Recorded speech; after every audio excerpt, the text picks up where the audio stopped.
michuudugaa yaala seekoo magaa. Ashamaa arga hunii akkam jirtu baga walitti deebinee viidiyoo haaraadhaan warri duraan maatii turtan baga walitti deebinee warri haaraa dhuftan anaa dhufuu jecha har'a wanni qabadhee dhufe akkasuma wanti namni maatiin ta'in ishee deemtu san tuqaatii maatii taasisiin jecha akkuma duraan jedhu laayikii gochuu keessan na jajjabeessa. Koomentii yaada yoo naaf kennitan waan jibbitanis waan jaalattanis wantoota hojjedhurraa yoo koomentii naaf laattan wantoota hojjedhurraa dongoras waan ta'e sirreessaan deemachuudha. Koomentiin keessanis na jajjabeessa, laayikiin keessanis na jajjabeessa. Innaa galatooma hara wanni irra haasa'uu dhufe jechuudha. Wanti irra haasa'uu dhufe shamarreen takka jechuudha. Machee hundumti keenyayyuu shamarran jireenya gara fuulduraatti jechuudha nama waliin dabalamnee jiraanna. Namni kamiyyuu kuni waan waaqayyo uumedha jechuudha. Dubartii fi shamarreen takka akka waliin jiraattu. Dubarris dhiira malee akka hin jiraanne, dhiirris shamarree malee akka hin jiraanne jechuudha. Namni kamiyyuu hin heerume bultii uummata jechuudha. Garuu bultii uummannu kana keessatti namoota akkamii wajjin ta'uu qabna waan jedhurraa kan yaadu jechuudha. Ani ofii yeroo baay'ee dhiira naaf fakkeenyaaf yeroo baay'ee namoota waliin haasa'u keessa namoonni dhiirri naa gadi xiqqaa tokko naasufsiise jesta haasaa normaalii yoo ta'e malee wajjin hariiroo uumee waan biraa keessa gala jedhee yaadu. Sababni isaa shamarreen dhiira ishee caaltu filachuu qabdi malee dhiira isheedhaa gadi filachuu hin qabdu. Yeroo kamiyyuu dubartiin takka bultii uummachuudhaaf yoo ta'e waan akkanumaa yoo nama wajjin haasa'uuf ta'e okay. Garuu nama tokko wajjin bultii uummachuudhaaf yoo ta'e dhiira si caalu filachuu qabda jechuudha. Dhiirsi gadi yoo ta'e yoo urmiidhaanis ta'e qaamaanis ta'e waanuma kamiiniyyuu ati dhiira caaluu hin qabdu. Dhiirri yoo si biraa siin caale baay'ee bareeda jechuudha. Even urmii waggaa shaniiyyuu si caaluu qaba jechuudha. Dhiiratiin bultii wajjin ijaarrachuu qabdu akka yaada kootitti jechuudha.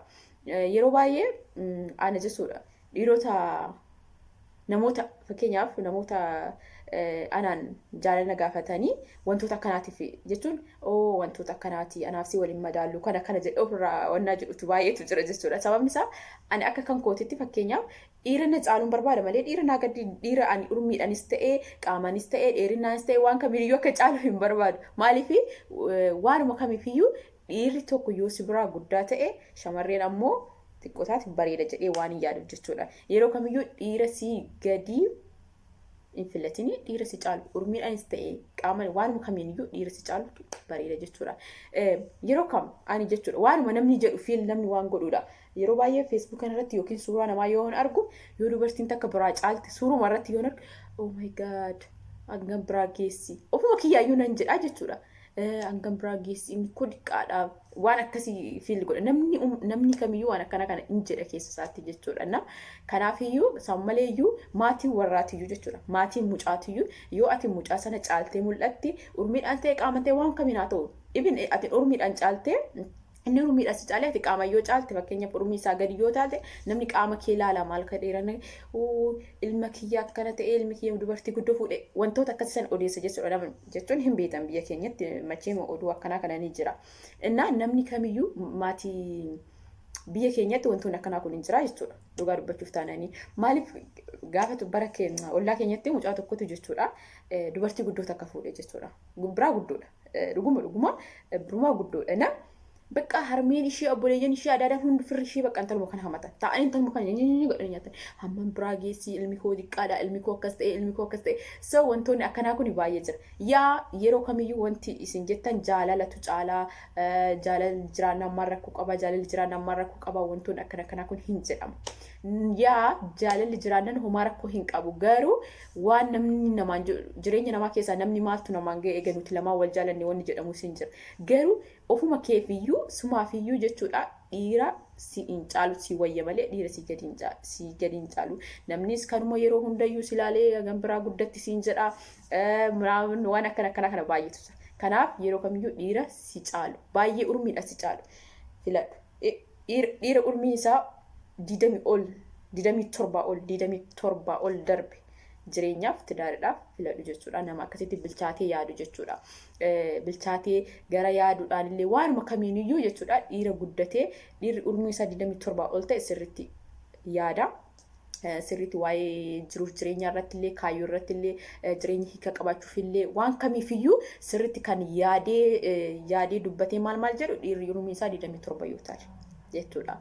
Garuu dhiira cuucee waggaa 22 23 manaamna wajjin bultii jaarrattee maal ta'uudha waan akkasii yoo waliin eegalte dhugaa isiniin jedha yeroo baay'ee namoota dhiirota xiqqoo fi shamarran xiqqoo kana jaalala eegalan baay'ee irraan jaaladhu ani maaliif akka ta'e hin beeku malee keessa kootitti bakka maaf akkana manaamna jira keessa kootitti jechuudha. Ofii kiyyaallee dhiira cuucee ganaa lafa wanna umrii isaa waggaa 20 manaamna wajjin hariiroo uumuu hin jaaladhu jechuudha akka nama tokkootti. Ati garuu bakka jireenya qubna garaa eegaluudhaaf jireenya kaayyoo qabu jiraachuudhaaf bakka bor nama qubna garaa taatanii walitti dabalamtee jiraachuu barbaadatan nama siin caalu baay'ee bakka umrii waggaa 5 si caalu jechuudha. Fakkeenyaaf waggaa 23 waggaa 24 manaamna hoo taate inni immoo 27 28 manaamna hamma 30 iyyuu dhiirri umrii isaa 30 ta'e iyyuu tiyyuu wajjin yoo hariiroo uumtee bultii uumte bareedaadha. Dhiirri yoo umrii isaa guddaa ta'e sirriitti bilchaatee yaada. Amma fakkeenyaaf dubartiin takka jechuudha. Umrii ishee waggaa 15 taatee yoo sirriitti kan yaadu bultiittoo galte baay'ee jabeessitee bultii qabatti. Dhiirri jechuun shamarranii fi dhiirri garaagarummaa isaa. Shamarreen takka umrii ishee waggaa 15 iyyuu bultii yoo galte akkuma gootee bultii san seeraan qabdee wannaa jetti. Nama meeqa jira hiriyoonni keenya kan waggaa 16 ta'anii waggaa 15tti heeruman. Hiriyoonni kee baay'een heerumanii daa'ima qabu amma jechuudha. Garuu dhiirri ammootu akka dubartii miti. Kanaaf yoo bilchaatee yoo sirriitti umrii isaa deeme sirriitti yaadee bultiillee seeraan qabee tiraariin keessaan bultii namaa wajjin jiraachuun itti namatti tola jechuudha. Kanaaf dhiirri tokko walumaa galatti maal jechuu barbaade dhiirri tokko si caaluu qaba. Bultii keessatti dhiirri tokko bultii tokko yeroo ijaarrachuu barbaadu dhiirri isaa wajjin dhiirri sun baay'ee si caaluu qaba. Dhiira si gadi wajjin bultiin ijaarratan. Tokko namoonni waa baay'ee jedhaaf firoonni isaa maal lama mootu baay'isee yaaduudhaaf waanuma kamiifiyyuu dhiirri tokko si caaluu qaba. Waanuma hundarratti iyyuu jechuudha. Okay. Maaliif kana jettan kun yaada kan koodha. Ani yeroo baay'ee maaliif hiriyoota koo wajjin illee yoo haasa'u ani dhiira naa gadi hin heerumu. Otoo inni fedhe dhiira naa gadi hin heerumu hin barbaadus. Bakka yeroo baay'ee immoo akka carraa ta'e waan dhiira naa gadi umriin anis ta'ee waanuma kamiiniyyuu dhiira naa gadi waan hin barbaanne natti fakkaata. Dhiira naan umrii kootiin madaalu didiqqaan natti dhufa jechuudha jireenya koo keessatti. Maaliif garuu innaa waan akkasanitti isiniin jedha. Yaanni kiyya yoo sitti tole yookiin immoo yaanni koo dogongora qaba taanani haala sirrii ta'e ibsadha. Ani arraba hin jaaladhu. Okay. Yaanni koo isinitti tole taanaan seeraan koomentii barreessaa sirriidha. Hin torre taananii haala seera qabuun koomentii kee barreessi ibsadhu malee warqii jalatti arrabni minaamin fayyada. Koomentii kee rimuuf godheetiniin siin immoo bilookii godhaa jechuudha nama arrabsuun. Nama arrabsuu wajjin ta'uu hin danda'an. Nama arrabsuun mallattoo doofummaatii yaada ofii seeraan ibfachuudhaan warqii bakka kanatti dogongortee jirta honaan jette ani immoo sirreeffachaa hin deemaa. Yoo ati na arrabsite garuu immoo yoo namni nama arrabse garuu illikii keessa galeetiniin xiqqinna qaba ammas deebi'ee waan badaan hojjedha malee waan gaariin hojjedhu jechuudha. Yoo isin na gorsitan immoo waan gaarii hojjechaa hin deemu. Sababni isaa wantoota ani haasa'eerraa yoo badaa ta'e natti himaatii.